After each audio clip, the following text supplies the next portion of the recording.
Hi friends, welcome to Smart Money Tips.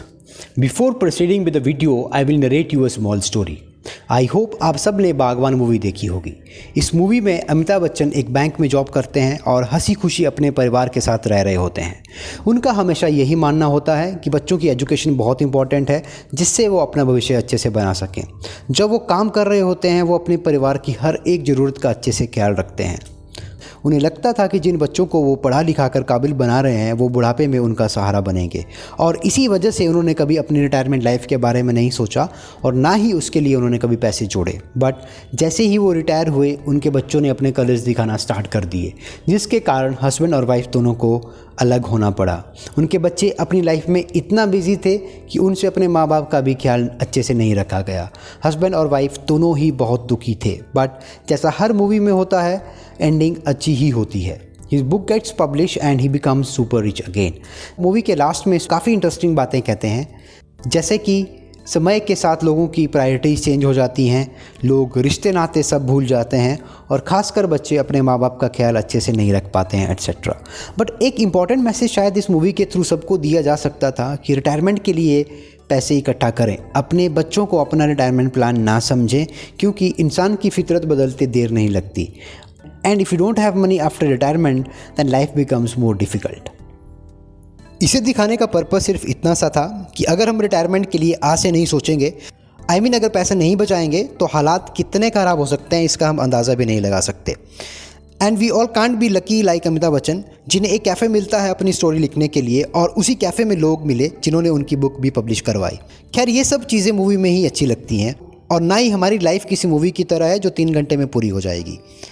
पहले time बहुत different हुआ करता था, जहाँ लोग जॉइंट फैमिलीज़ में रहते थे और ज़रूरत पड़ने पर एक दूसरे का साथ देते थे। बट आज टाइम काफ़ी बदल चुका है, और जॉइंट फैमिली वाला कॉन्सेप्ट तो हार्डली ही कहीं देखने को मिलता है। It's more of a nuclear family concept. पहले के समय में लोगों के पास 3 तरह के काम होते थे, एक गवर्नमेंट जॉब्स, या फिर खेतीबाड़ी, या फिर मजदूरी। जैसे जैसे प्राइवेट जॉब्स का कल्चर आया, लोगों को ये समझ आ गया कि अगर गवर्नमेंट जॉब्स नहीं तो प्राइवेट जॉब्स में अच्छे से ग्रो किया जा सकता है। परंतु कुछ एक सुविधाएं जो गवर्नमेंट जॉब्स में मिलती थी, वो सुविधाएं प्राइवेट जॉब्स में नहीं मिल पाती। Yes, you got me right, मैं बात कर रहा हूँ पेंशन की। This is one of the biggest difference. Government jobs में आपकी रिटायरमेंट लाइफ की जिम्मेवारी सरकार के ऊपर होती है, जबकि प्राइवेट सेक्टर में हमें खुद ही अपनी रिटायरमेंट लाइफ के बारे में सोचना पड़ता है। किंतु आज भी बहुत कम लोग हैं जो एक्टिवली अपनी रिटायरमेंट लाइफ के प्लानिंग करते हैं। आज के वीडियो में आपको कुछ ऐसे फैक्टर्स बताऊंगा जिनकी वजह से ज़्यादातर लोग रिटायरमेंट प्लानिंग को सीरियस क्यों नहीं ले पाते हैं। आगे बढ़ने से पहले अगर आपने अभी तक मेरा चैनल सब्सक्राइब नहीं किया है, तो please like, share and subscribe smart money tips, और साथ ही में नई वीडियो की नोटिफिकेशन के लिए press the bell icon. So let's start. On an average, most of people start working at the age of 23. Talking about retirement to someone who has just started earning, they will not understand. ज़्यादातर लोगों को ये लगता है कि इतने जल्दी retirement, अभी तो हमने पैसा कमाना स्टार्ट किया है, अभी हमें अपनी ज़रूरतें पूरी करनी है, और रिटायरमेंट के लिए तो काफ़ी वक्त पड़ा है। Now let's understand this with an example. What could be the difference if you start early? Now he is a person A and he is person B. Both age is 25 years. अगर दोनों को 60 साल में retire होना है, तो उसके लिए उन्हें अप्रॉक्सीमेटली 4 करोड़ के रिटायरमेंट कॉर्पस की ज़रूरत होगी। Person A start investing at the age of 25, while person B delays and start investing at the age of 40. Both choose SIP method to achieve this retirement corpus.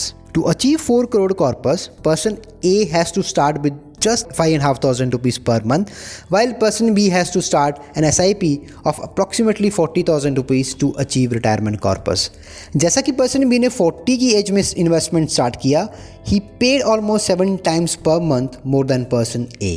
साथ ही में अगर आप person ए का 35 years का contribution देखेंगे, तो वो केवल 23.1 लाख है, जबकि पर्सन बी को सेम 4 करोड़ का कॉर्पस अचीव करने के लिए 90 लाख का इन्वेस्टमेंट करना पड़ेगा।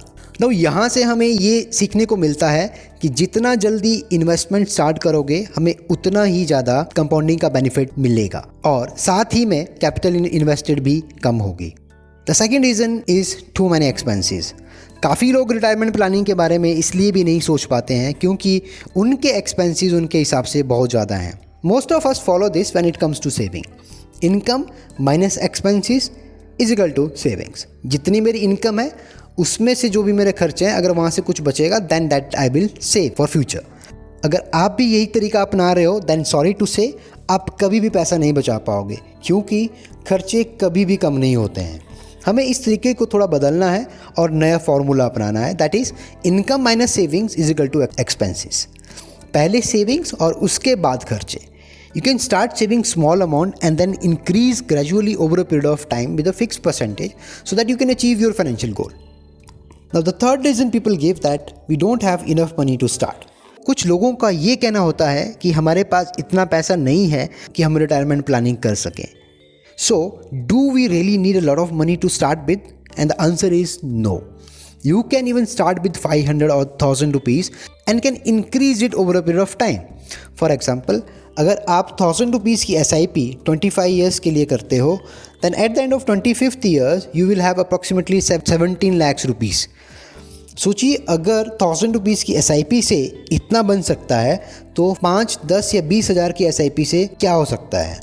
अगर आप 5000 रुपीज़ की SIP करते हो 25 ईयर्स के लिए and if it delivers 12% returns then end of the 25th year आपके पास 85 लाख रुपीज़ होगा, जबकि आपने सिर्फ 15 लाख ही इन्वेस्ट किया होगा।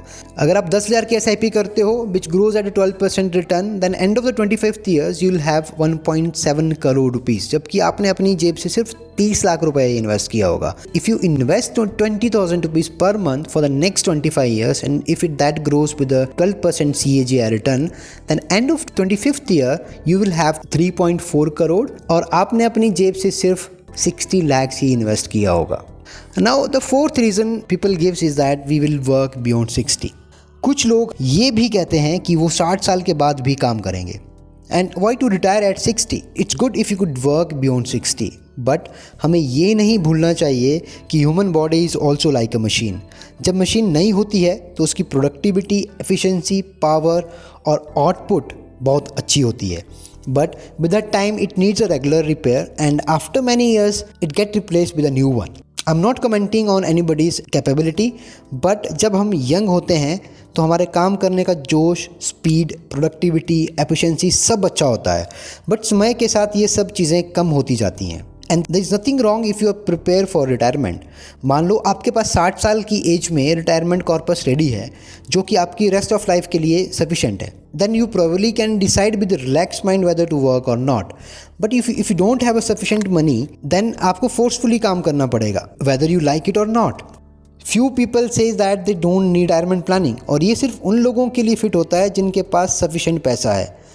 Rest of us needs a retirement planning. और अगर आपको ऐसा लगता है कि गवर्नमेंट हमारी रिटायरमेंट का ख्याल रखेगी तो वैसा होने में अभी काफ़ी वक्त है, because we are not at that stage. तो ये कुछ कॉमन रीज़न्स हैं जो ज़्यादातर लोगों से सुनने को मिलते हैं। अगर इनको छोड़ के आपका भी कोई रीज़न है तो प्लीज़ कमेंट और write to us. Thanks for watching, stay safe and stay healthy.